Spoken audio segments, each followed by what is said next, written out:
You have spent your entire life believing that Nirvana is paradise. You were told it is a place of eternal bliss, where the soul arrives after all its trials to rest upon lotuses and bask in the light. This is a lie. It is the sweetest, most convenient lie that the Western mind ever invented to keep from going insane with terror. Nirvana is not paradise. Paradise is a place where desires are fulfilled.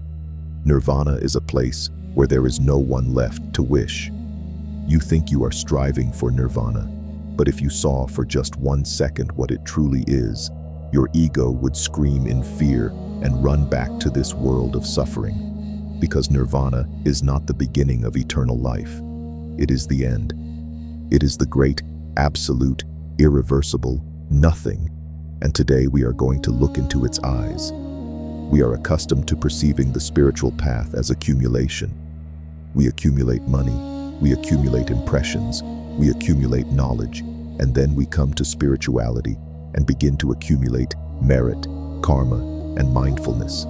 We think enlightenment is an upgrade of our personality, that I will become better, kinder, calmer, brighter, that my eye will become vast as the universe and shine with golden light. But the Buddha never taught this. The very word nirvana does not translate as bliss. It translates as extinction, as an exhalation, as the blowing out of a candle. Imagine a candle burning furiously, devouring oxygen and wax. This is your life. These are your passions, your ambitions, your love, and your hatred. Now imagine the moment when the wick has burned out. The flame flickers and vanishes. Where did it go? North? South? To some paradise for fire? No. It simply ceased to be. That is nirvana. Not moving into a better house, but the demolition of the house itself, along with the foundation. People confuse nirvana with samsara. In Buddhist cosmology, there are indeed heavens, Devaloka, worlds of gods, where beings live for millions of years, enjoying music, nectar, and the absence of pain. That is what we call paradise. But Buddhism teaches that even this paradise is a trap, a golden cage, because any pleasure is finite. When the good karma of a deity runs out, it dies and falls down into the worlds of humans, animals, or spirits, and the suffering begins again. Paradise is just a vacation, but nirvana is a dismissal, forever. And here lies the main paradox. We do not want to be dismissed. We want an eternal vacation. We want to keep ourselves, but remove the pain. Keep the enjoyment of delicious food, but remove the hunger. Keep the joy of meeting, but remove the bitterness of separation. We want a selective life, but that is impossible. Life is a pendulum. If it swings to the right, toward pleasure, it will inevitably swing to the left, toward pain. You cannot stop the pendulum at the highest point of happiness. You can only stop it completely, at the point of equilibrium, at the point of rest, where there is no movement, no time, and no self. Imagine a man carrying a heavy sack of stones on his shoulders.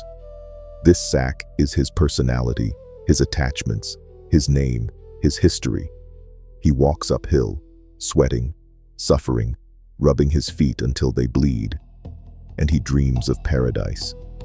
In his imagination, paradise is when the sack turns into gold and feathers, and the road becomes soft grass. But he is still carrying the sack. He is still someone going somewhere. Nirvana is the moment when he simply opens his hands.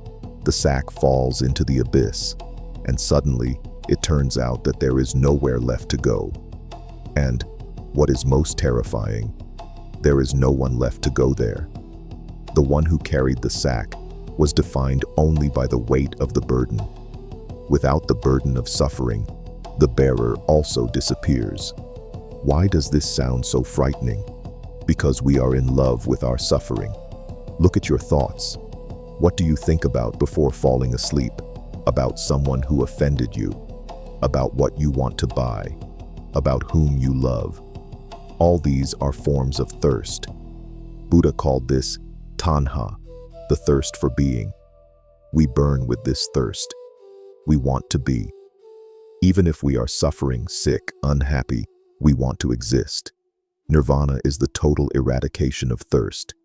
It is a state where you look at the most beautiful sunset and no desire arises to possess it, photograph it, or remember it. You look at a beautiful body, and inside there is silence, not hunger. You look at your own death, and inside there is no fear, because there is nothing to die. This is not the insensitivity of a stone. It is the peace of a clean mirror in which the world is reflected, but which holds on to no reflections. In Western culture, we consider nothing to be something bad. Emptiness scares us.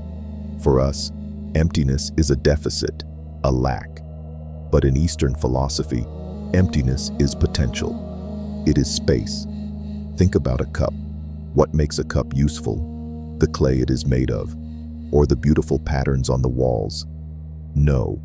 What makes it useful is the emptiness inside. That is where you can pour the tea. Our personality, our ego, is the clay that has filled the entire space. We are so overfilled with ourselves, our opinions, traumas, plans, that there is no room left for peace in us. Nirvana is the shattering of the clay. Only space remains. Pure, ringing, infinite space of mind, untouched by birth or death. It is difficult to understand with the mind, because the mind is a tool for survival, not a tool for disappearance. The mind always looks for, what's in it for me? If I reach nirvana, will I be happy? The answer is philosophical. You will not be there, and therefore there will be no one who can be unhappy. Happiness in our understanding is a satisfied desire.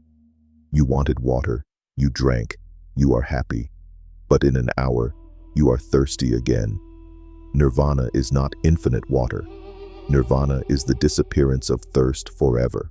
It is a state where you need absolutely nothing more from this world. Absolutely nothing. Neither love, nor recognition, nor peace, nor even existence itself. This is the great independence. Think about this. When you are in a deep sleep without dreams, are you happy? You don't know. You are not there. There is no pain, no problems, no debts, no wars. There is darkness and peace. Waking up, you say, I slept so well. But who enjoyed the sleep? No one. The enjoyment came only when the I returned and evaluated the absence of pain. Nirvana is like such a sleep, only without waking up. But it is not a sleep of unconsciousness. It is a sleep in the full light of awareness. The fire has gone out, but the light remains. A light that illuminates no one. We are so afraid of the end. We build monuments, write books, bear children, create YouTube channels, all to leave a mark, to prove to the universe, I was here, I matter. Our entire world is a scream of our own existence. But nirvana is the silence after the scream. It is the realization that there is no one to prove anything to and nothing to prove. That a wave on the surface of the ocean does not have to fight to be a separate wave. It is simply water, and when it falls back into the ocean, it does not die. It becomes the ocean. But the wave exists no more. The name exists no more. The form exists no more. Are you ready for this? Honestly, most of us are not looking for nirvana. We are looking for samsara with a fresh coat of paint. We want our prison yard to be planted with flowers and the food to be tastier. And that is normal.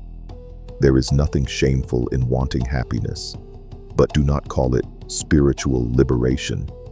Liberation is stepping outside the prison gates, beyond which lies the endless, frightening, cold step of absolute freedom, where there is no prison warden, no cellmates, no lunch schedule.